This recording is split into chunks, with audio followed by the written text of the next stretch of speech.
Hi everyone, this is Minku Nain. Today we taking our cash flow statement topic. हमने previous videos में समझ लिया था कि कैश फ्लो स्टेटमेंट का फॉर्मेट क्या होता है। आज हम क्या करने वाले हैं, आज हम एक प्रॉपर क्वेश्चन लेंगे और उसको सॉल्व करेंगे so that you get better clarity कि कहाँ पर हमें किस चीज़ को यहाँ पे प्रेजेंट करना होता है, कौन सी चीज़ कहाँ पे रिफ्लेक्ट करनी होती है in the cash flow statement format. Okay, so ये एक क्वेश्चन मैंने आप लोगों के लिए ले लिया है और क्वेश्चन आपका मैंने इस तरीके से पिक किया है कि जो कि जनरली आपका ऑलमोस्ट आपके सारे टॉपिक्स यहाँ पे कवर हो जाएंगे, be the provision for tax और आपका मशीनरी परचेज और समथिंग डेप्रिसिएशन।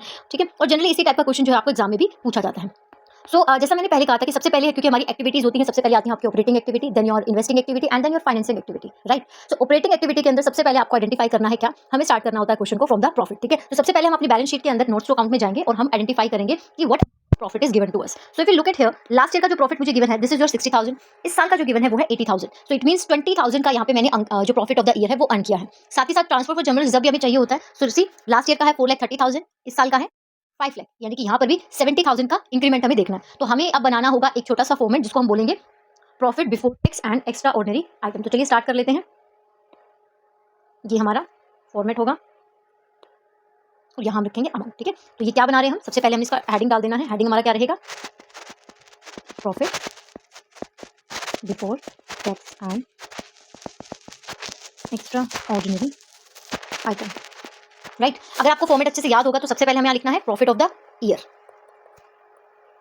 नेट प्रॉफिट लिखिएगा।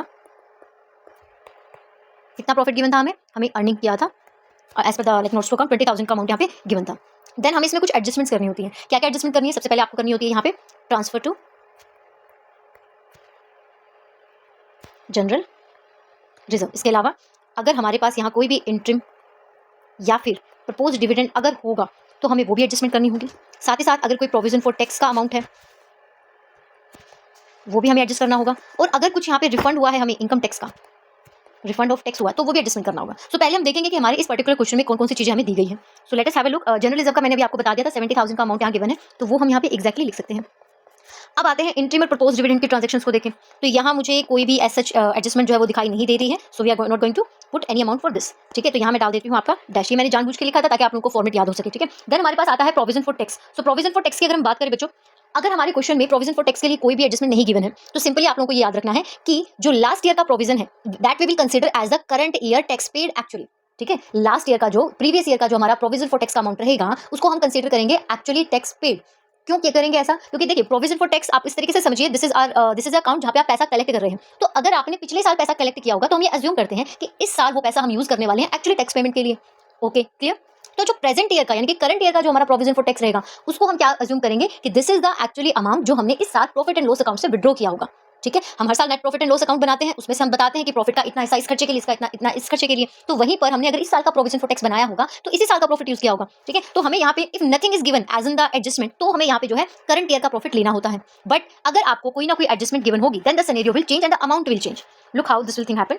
ये देखिए यहाँ पे अगर आप देख सकते हैं तो प्रोविजन फॉर टैक्स गिवन है 30,000 एंड 28,000। कौन से साल का, प्रीवियस ईयर का आपका गिवन है 28,000 और इस साल का आपको गिवन है 30,000। ठीक है, तो अब क्या हमें एडजस्टमेंट गिवन है, जी हाँ बिल्कुल, यहाँ पे एडजस्टमेंट गिवन है। Tax provided during the year is 27,000। तो इनका कहना ये है, बिल्कुल बेसिक से समझिएगा। लास्ट ईयर मेरे पास, मैं इस न्यूमेरिकल को लेकर नहीं चल रही हूँ, मैं ऐसे इमेजिनरी वैल्यूज ले लेती हूँ। लास्ट ईयर मेरे पास इस अकाउंट में 5,000 रुपए थे। Okay, as per this adjustment मैंने 10,000 रुपए और डाल दिए। टोटल अमाउंट कितना होना चाहिए मेरे अकाउंट में, 15,000 होना चाहिए। लेकिन अगर मैं करंट ईयर का बैलेंस चेक करती हूँ तो मुझे यहाँ पे सिर्फ 2,000 रुपीज मिलते हैं। इसका क्या मतलब होगा बच्चों, ठीक है, आपने कहा पिछले साल का 5,000 रुपया, इस साल का 10,000 रुपया, टोटल हो गया 15,000। तो फिर आप क्यों कह रहे हो कि मेरे पास बैलेंस बचा है 2,000 का। इट मीन्स कि आपने कुछ 13,000 का टैक्स इस साल पे किया होगा। ठीक है, तो कहने का मेरा मतलब क्या है कि ऐसे क्वेश्चंस को हम वर्बली भी सॉल्व कर सकते हैं, लेकिन क्योंकि हमें वर्किंग नोट दिखाना होता है, उसके मार्क्स का यहाँ पे बाइफिकेशन में आप इसको वेटेज देते हो, तो इसलिए बेटर है कि हम अकाउंट भी बनाएं। ठीक है, तो अकाउंट जिनको नहीं समझ में आता वो इस तरीके से समझ सकते हैं। अभी मैं आपको अकाउंट से भी बता देती हूँ अकाउंट से कैसे होगा। तो यहाँ हमें बनाना पड़ेगा एक और अकाउंट। नाम हम रखने वाले अकाउंट का क्या, provision for tax. Provision for tax आपकी कैसे अकाउंट होते हैं, प्रोविजन फॉर टैक्स आपकी लाइबिलिटीज होती हैं, और लाइबिलिटीज का जो बैलेंस है वो कहाँ से शुरू होता है, लाइबिलिटीज का बैलेंस स्टार्ट होता है क्रेडिट साइड से, राइट। तो यहाँ पे हम लिख देते हैं लास्ट ईयर का balance by balance brought down. कितना गिवन था, 28,000। इस साल का बैलेंस कितना गिवन है, so to balance carry down given है 30,000, राइट। अब देखिए इन्होंने कहा है कि हमने इस अकाउंट में टैक्स के लिए 27,000 रुपीज और प्रोवाइड किए थे, यानी कि 28,000 हमने पिछले साल डाले थे, इस साल भी हमने कुछ पैसा डाला है। पैसे आए होंगे कहाँ से, profit and loss statement account से। प्रोविजन मेड दिस ईयर, कितना पैसा इन्होंने डाला, 27 आई गेस, या तो हमारे अकाउंट में यहाँ टोटल कितना पैसा हो चुका है, 55,000। तो हमारे पास अगर 55,000 रुपीज़ आए थे तो बचना भी बैलेंस 55,000 बचना चाहिए था, लेकिन बैलेंस कितना है यहाँ पे? यहाँ बैलेंस है सिर्फ 30,000। तो इट मीन्स व्हाट कि हमने इस अकाउंट से जरूर कहीं ना कहीं कोई पेमेंट की है, और क्योंकि अकाउंट टैक्स का लिए बना है तो पेमेंट भी किसकी हुई होगी? टैक्स की ही हुई होगी मैम। तो यहाँ हम लिख सकते हैं to bank account tax paid during the year. कितना आ जाएगा? अगर आप बैलेंस यहाँ पे चेक करोगे तो 25,000 का। देख रहे हो, जब हमें कोई एडजस्टमेंट नहीं दी होती थी तो हम चीज़ों को अज्यूम करते थे कि लास्ट ईयर का टैक्स अज्यूम कर लेते हैं, टैक्स असली में वही पे किया होगा प्रोविजन में से उठा के। इस साल का मैम वो अभी इस साल क्रिएट किया होगा, लेकिन जैसे ही आपके पास एक अल्टरनेट इन्फॉर्मेशन आई, आपका पूरा सिनेरियो यहाँ पे चेंज हो गया। अब ये जो 20,000 का अमाउंट है ये आपने कहाँ लिखना है? ये आपने ऐड करना है अपने प्रॉफिट के अंदर, ठीक है। और ये जो आपका 25,000 का अमाउंट है इसका हम क्या करने वाले हैं बच्चों? इसका हम क्या करने वाले हैं? इसको हम दिखाने वाले हैं ऑपरेटिंग एक्टिविटीज में से एक्चुअल टैक्स पेड, ठीक है। ऑपरेटिंग एक्टिविटीज में रिडक्शन करेंगे as actual tax paid, clear. तो अभी हम 27,000 को यहाँ पे ऐड करने वाले थे, इसका अमाउंट हम लिख देते हैं यहाँ पे 27,000। चलिए, क्या कोई रिफंड हुआ है टैक्स का? नो। तो ये आपका अकाउंट हो जाता है यहाँ पे क्लोज। और कितना अमाउंट आपका टोटल यहाँ बन रहा है? ये बन रहा है आपका 117,000। ओके, तो ये हमारा 1,17,000 का पैसा हमारे पास अभी तक आ गया। चलिए मैम, क्या यही फॉर्मेट है हमारे क्वेश्चन के लिए, कैश फ्लो के लिए? नहीं, अभी तो हमारा क्वेश्चन स्टार्ट भी नहीं हुआ, ये तो एक वर्किंग नोट था। तो ये वर्किंग नोट था, अब हम बनाने वाले हैं एक्चुअल हमारा कैश फ्लो स्टेटमेंट। तो एक्चुअल कैश फ्लो स्टेटमेंट के लिए क्या करना होगा मैम? थोड़े से पापड़ बेलने पड़ेंगे आपको, ठीक है, क्योंकि काफ़ी बड़ा हमारा ये होता है। मैं इसको एक काम करती हूँ, आप लोगों के लिए इसको 3 हिस्सों में ऐसे डिवाइड कर देती हूँ कि हो सकता है यहाँ तक मेरा ऑपरेटिंग कवर हो जाएगा और यहाँ तक मेरा फाइनेंसिंग कवर हो जाना चाहिए। इसके बाद मुझे करना होता है cash and cash equivalent activities को, तो वो मेरा यहाँ तक हो जाना चाहिए, ठीक है। रिकॉर्ड लगा लेते हैं। और इन सब के लिए मुझे अमाउंट भी प्रोवाइड करने होंगे, तो अमाउंट के लिए भी मैं एक यहाँ पे ये हमारा फॉर्मेट बनके हो गया तैयार, ठीक है। हाँ, आप लोगों को जो भी ऊपर लिखना होता है cash flow statement for the year ending, वो सब मैं यहाँ पे नहीं लिख रही हूँ, ठीक है। ओके, तो चलिए क्वेश्चन स्टार्ट करते हैं। सबसे पहले ये जो हमारा अमाउंट हमने फिगर निकाला हुआ था इसको हम यहाँ पुट करेंगे। सो प्रॉफिट, कैसा प्रॉफिट आया था ये आपके पास? Profit before extra ordinary and non cash items भी कह सकते हो, यहाँ पे आइटम में लिख दो, ठीक है। तो ये हमें अमाउंट मिला था यहाँ पे 117,000। अब यहाँ पे हमारी बहुत सारी एडजस्टमेंट आती है। अब हमें नॉन कैश आइटम्स और एक्स्ट्रा ऑर्डिनरी आइटम्स को हमें यहाँ देखना होता है, ये कौन सी होती है। नॉन कैश में आपका जैसे डेप्रिसिएशन हो गया, आपका बेड डेट्स हो गया, आपका loss on sale of fix assets हो गया, आपके अगर गुडविल है यानी कि इंटेंजिबल एसेट्स है उनका अगर अमोर्टाइजेशन है, आपके प्रीलिमिनरी एक्सपेंसेस, तो बहुत सारे हैं। अगर आपको उनका डिटेल चाहिए आप जाके चैनल पे चेक कर सकते हैं वीडियो को, वहाँ मैंने डिटेल प्रोवाइड की है। यहाँ हम डायरेक्टली क्वेश्चन के अकॉर्डिंग यहाँ पे अपना फ्लो मेंटेन करेंगे।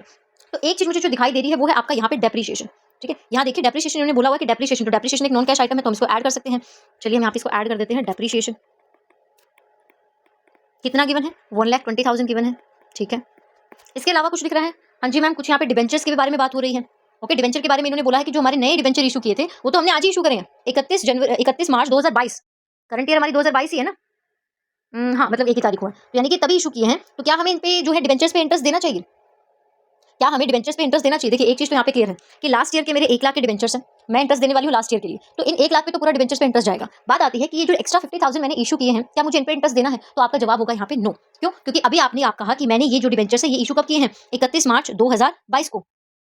अब वेट, 31 मार्च 2022 है तो पूरा का पूरा साल हमारे पास पड़ा हुआ है, यानी कि हम 1.5 लाख पे यहाँ पे डिबेंचर्स पे इंटरेस्ट दे सकते हैं। तो 10% आपका रहेगा इंटरेस्ट। कितना हो जाएगा? ये आपका हो जाएगा 15,000। यहाँ हम लिख लेते हैं इंटरेस्ट ऑन डिबेंचर्स। ये हमने क्यों ऐड किया है? इफ यू हैव कंफ्यूजन, हमने ये इसलिए ऐड किया है क्योंकि इंटरेस्ट हमारी ऑपरेटिंग एक्टिविटी नहीं होती बल्कि ये फाइनेंसिंग एक्टिविटी है, तो ये वहाँ आएगा फाइनेंसिंग एक्टिविटी में, यहाँ नहीं आएगा। और एक काम करते हैं, साथ ही साथ मुझे पता तो है यहाँ मुझे फाइनेंसिंग एक्टिविटी लिखनी है, तो मैं यहाँ लिख ही लेती हूँ इंटरेस्ट ऑन डिबेंचर। तो हमारे क्वेश्चन पे इसका कोई ऐसा असर आता है नहीं। कितना है? 15,000 ब्रैकेट में लिखेंगे क्योंकि नेगेटिव बैलेंस है। चलिए, इसके अलावा क्या यहाँ कोई सेल गेन परचेज कुछ भी हुआ है? मैम एक और चीज ट्रांजेक्शन यहाँ पे गिवन है, नॉन करंट इन्वेस्टमेंट्स है 30,000 की, वो बेच दी है 50,000 में। ओके मैम, फिर तो यहाँ पे 20,000 का प्रॉफिट हुआ होगा, मुझे यहाँ पे ऐड करना चाहिए। बट नहीं, लुक, उन्होंने कहा है कि वो 20,000 के जो रुपीज थे वो आपने कभी प्रॉफिट एंड लॉस में ऐड ही नहीं किए थे, वो आपने कैपिटलिज्म में ऐड किया था। तो कैपिटलिज्म में तो जाना जाता ही ऐसा पैसा, तो उसको यहाँ पे आपने कोई भी एडजस्टमेंट करने की जरूरत नहीं है। चलिए, तो अब हमारे पास कुछ है यहाँ पे? कुछ भी नहीं है, तो हम यहाँ पे काम कर लेते हैं, इसको हम वाइंड अप कर देते हैं। ये आ गया हमारा प्रॉफिट, ये आ गया हमारे पास profit before working capital change.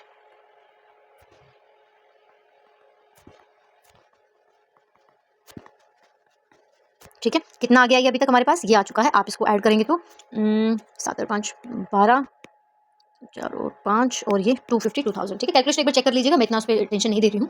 Then आते हैं आगे की तरफ। क्या है आगे? अब हमें देखना होता है वर्किंग कैपिटल चेंज को। वर्किंग कैपिटल चेंज क्या होता है? आपकी करंट एसेट करंट लायबिलिटी। उसका सिंपल सा रूल आप लोगों ने याद करना है कि अगर अगर आपकी करंट एसेट घटती है और करंट लायबिलिटी आपकी बढ़ती है तो आपने ऐड कर देना है, और लेस करना है अगर वाइस वर्सा सिचुएशन है, यानी कि करंट एसेट आपकी बढ़ रही हो और करंट लायबिलिटी आपकी कम हो रही हो। तो चलिए करंट एसेट और करंट लायबिलिटीज पे जाते हैं। सबसे पहले यहाँ गिवन है हमें करंट लायबिलिटीज, ये है हमारी करंट एसेट। तो यहाँ देखिए, अगर मैं ट्रेड पेबल की बात करूँ तो ट्रेड पेबल पिछले साल थे 12,000, इस साल है 30,000। क्या हुआ है? 18,000 का इंक्रीमेंट हुआ है। करंट लायबिलिटीज का इंक्रीमेंट कैसा चेंज है? ये एक पॉजिटिव चेंज है। तो यहाँ आप लिख सकते हो ट्रेड पेबल कितना पैसा? 18,000।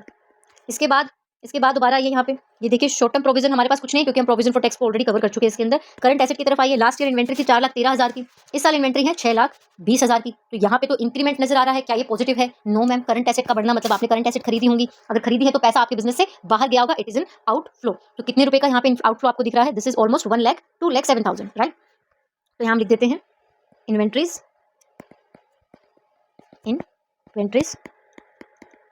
2,07,000।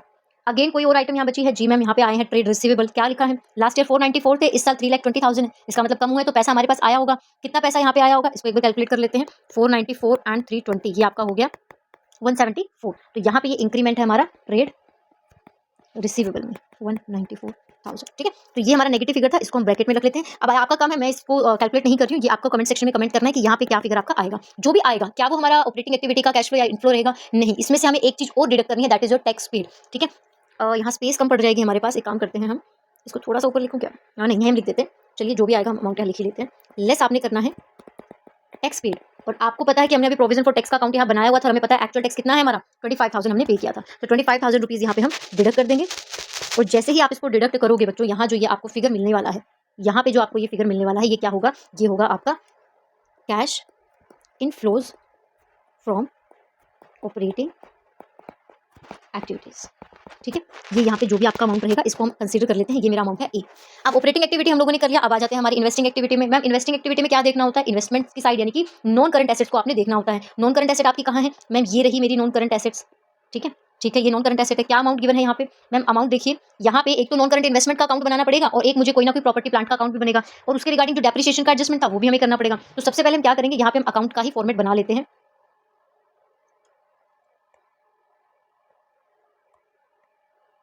ठीक है, ये हमारा फॉर्मेट बन गया। इसके लिए बनाया है, ये पहले हम बना लेते हैं इन्वेस्टमेंट के लिए, ठीक है। यहाँ मैं लिख देती हूँ इन्वेस्टमेंट अकाउंट, ठीक है। इन्वेस्टमेंट अकाउंट में क्या लिखना है आपने? सबसे पहले आप क्या लिखेंगे? एसेट साइड से स्टार्ट होगा, ये टू बैलेंस ब्रोट डाउन, पिछले साल का बैलेंस और इस साल का बाय बैलेंस कैरिड डाउन।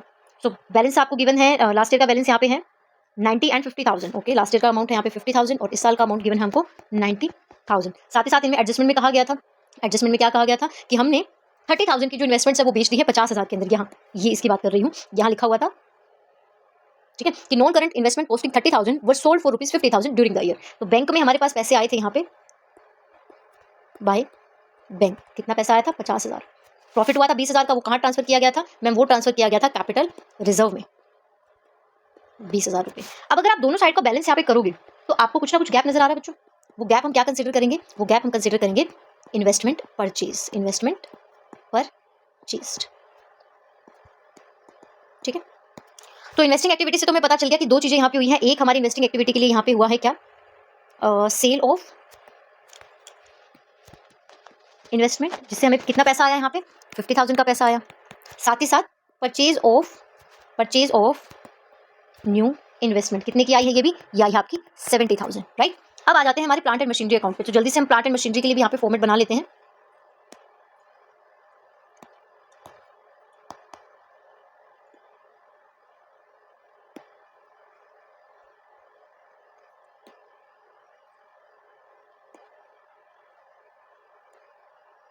ये देखिए, फॉर्मेट हो गया रेडी। अकाउंट का नाम क्या है? मशीनरी अकाउंट, ठीक है। लास्ट ईयर का बैलेंस हम लिखेंगे डेबिट में, हमारे डेबिट में अपना बैलेंस लिखेंगे, बैलेंस ब्रोट डाउन, और इधर आ जाएगा आपका balance by balance carry down. Amount check कर लेते हैं यहाँ पे क्या गिवन है क्वेश्चन के अंदर। लास्ट ईयर का है 4,90,000, इस साल का है 7,75,000। एडजस्टमेंट में कुछ नहीं बोला गया था, हमें सिर्फ बोला गया था कि हमें चार्ज करना है डेप्रीशिएशन, और डेप्रीशिएशन का अमाउंट बताया गया था 1,20,000। तो अगर यहाँ अगर हम टोटल करते हैं बैलेंस को, तो हमें पता चलेगा कि कुछ ना कुछ गैप जो है वो हमें यहाँ पे मिल रहा है। क्या गैप है? तो गैप इज 895,000, और इधर भी 895,000। गैप क्या है हमारे पास? सो टू बैंक अकाउंट, अगर डेबिट साइड मशीनरी अकाउंट में कोई भी बैलेंस आता है तो उसको हम क्या क्रिएट करते हैं? इसको हम मानते हैं न्यू एसेट्स, और यहाँ पे न्यू मशीनरी और प्लांट मस्ट बी परचेज। तो यहाँ पे बैलेंस हमारे पास आ रहा है कितना? 4,00,000 5,000, राइट। सो 4,05,000 की यहाँ पे एक और मशीनरी जो है, परचेज ऑफ न्यू मशीनरी यहाँ पे हुई है, इसको भी लिख देते हैं। इन्वेस्टमेंट को भी हम ब्रैकेट में लिखना भूल गए थे। जब भी आप कोई एसेट को परचेज करते हो तो this is an example of cash outflow, तो आपको ब्रैकेट में लिखना है। यहाँ पे आप इसका बैलेंस लिखेंगे, जो भी आपका बैलेंस यहाँ पे आएगा, आई गेस ये नेगेटिव ही आएगा, तो मैं आपके लिए लिख देती हूँ cash outflow from investing activities. जो भी बैलेंस होगा आपको कमेंट सेक्शन में कमेंट करके आप पूछ देना। इसका मार्किंग कर देते हैं नंबर बी, ठीक है। ए हुआ था operating, now this is B. अब आ जाते हैं फाइनेंसिंग एक्टिविटी में। फाइनेंसिंग एक्टिविटी में यहाँ पे एडजस्टमेंट्स तो जितने भी थे हम सारे सॉल्व कर चुके हैं। एडजस्टमेंट आप देख सकते हैं सारे कलर है, कुछ भी नहीं बचा है। फिर आपको फाइनेंसिंग एक्टिविटी में देखना क्या होता है, आपको बच्चों ये जो पोर्शन है आपके शेयर होल्डर फंड और आपके लॉन्ग टर्म बोरिंग्स, ये आपने देखने होते हैं।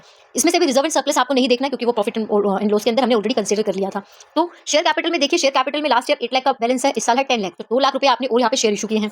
अगर बात करूं मैं लॉन्ग टर्म बोरोइंग्स की, तो लॉन्ग टर्म बोरोइंग्स के बारे में भी मैंने बता दिया था कि डिबेंचर्स इशू किए थे 50,000 रुपए के, नहीं, तो यहाँ हम इसके बारे में भी लिख देते हैं details, proceed from issue of shares, जो भी आपका था कितना था 2 लाख रुपए, and proceed from issue of debentures, कितना था ये भी 50,000 रुपए, ठीक है। इंटरेस्ट को हमने ऑलरेडी लिखा हुआ था। अब यहाँ पे अगेन आपका कैश आउटफ्लो रहेगा कि इनफ्लो रहेगा, 2.5 लाख में से 15 यानी कि 2,35,000 रुपए का आपका इनफ्लो रहेगा। So cash inflow from operating, sorry not operating, this is your financing activity, financing activities कितना हो गया ये आपका, दिस बिकम योर 2,35,000। एंड क्या क्वेश्चन खत्म हो गया है? एब्सोल्युटली आपने 90% क्वेश्चन यहाँ पे खत्म कर लिया है, लेकिन कंप्लीट नहीं हुआ है। तो क्या बचा है हमारे पास पेंडिंग? आपको इस नेट करना है अभी आपको, क्योंकि आपको देखिए आपका क्वेश्चन था ओवरऑल आपका कितना कैश आउटफ्लो या इनफ्लो हुआ है आपके क्वेश्चन में, ये पता करना आपके बिजनेस में। तो वो अभी हमने कैलकुलेट नहीं किया है, उसके लिए हम यहाँ पे ऑप्शन डालेंगे, ऑप्शन नंबर डी, इसको आप सी कंसीडर करिएगा और यहाँ लिखिएगा cash flow from business activities, all business activities भी आप लिख सकते हो। इसमें आप ब्रैकेट में ए बी सी, जो भी आपने तीनों एक्टिविटीज का अमाउंट है वो आपने यहाँ पे एक्स वाई जेड जो भी आएगा वो लिख देना है। देन आप इसमें ऐड करेंगे, ऐड क्या करना है आपको, cash and cash equivalent, cash and cash equivalent, कौन सा, प्रीवियस ईयर, ठीक है। प्रीवियस ईयर का अब आप जैसे अगर आप यहाँ पे देखते हैं बैलेंस शीट को, तो कैश एंड कैश इक्विवेलेंट का लास्ट ईयर का जो बैलेंस है वो आपको कितना गिवन है, दिस इज गिवन 33,000, और इस साल का कितना है 45,000, तो 33,000 रुपए, 33,000 रुपीज आपने यहाँ पे लिख देने हैं। और अगर ये सब होने के बाद, यानी कि ये जो आपकी मैंने एडजस्टमेंट लिखी है, this part, your this part and your this part, ये जो दोनों आपके पार्ट हैं, ये आपका टोटल बैलेंस आना चाहिए 45,000। क्यों 45,000? बिकॉज 45,000 ही आपका करंट ईयर का कैश एंड कैश इक्विवेलेंट का बैलेंस है। सो आप यहाँ लिखेंगे कैश एंड कैश इक्विवेलेंट। बच्चों अगर ये आपका 45,000 यानी कि करंट ईयर का बैलेंस नहीं आता है, तो इसका मतलब है कि आपके क्वेश्चन में कोई ना कोई तो यहाँ पे गड़बड़ हुई है। ओके, तो इस तरीके से आपको आप कह सकते हो कि यहाँ पर जो आपके पास अमाउंट आना चाहिए वो कितना आना चाहिए, आप 45 माइनस 33 यहाँ पे करेंगे तो आपका आता है 18,000। तो 18,000 का ये अमाउंट आपको तीनों एक्टिविटी से एज कैश इनफ्लो मिल जाना चाहिए, ठीक है। तो अभी आपने क्या करना है, अभी आपने ये अमाउंट कैलकुलेट करना है और आपने यहाँ वाला एक अमाउंट भी कैलकुलेट करना है। कमेंट सेक्शन में कमेंट करिएगा। क्वेश्चन हमारा हो चुका है कंप्लीट। आई होप आप लोगों को क्वेश्चन समझ में आया होगा और एटलीस्ट आपको ये पता चला होगा कि क्वेश्चन को अटेम्प्ट कैसे करना है। कोई भी डाउट, कोई भी क्वेरी अगर स्टिल आपके माइंड में है, आप कमेंट सेक्शन में कमेंट करके मुझसे पूछ सकते हैं। For the time being have a nice day.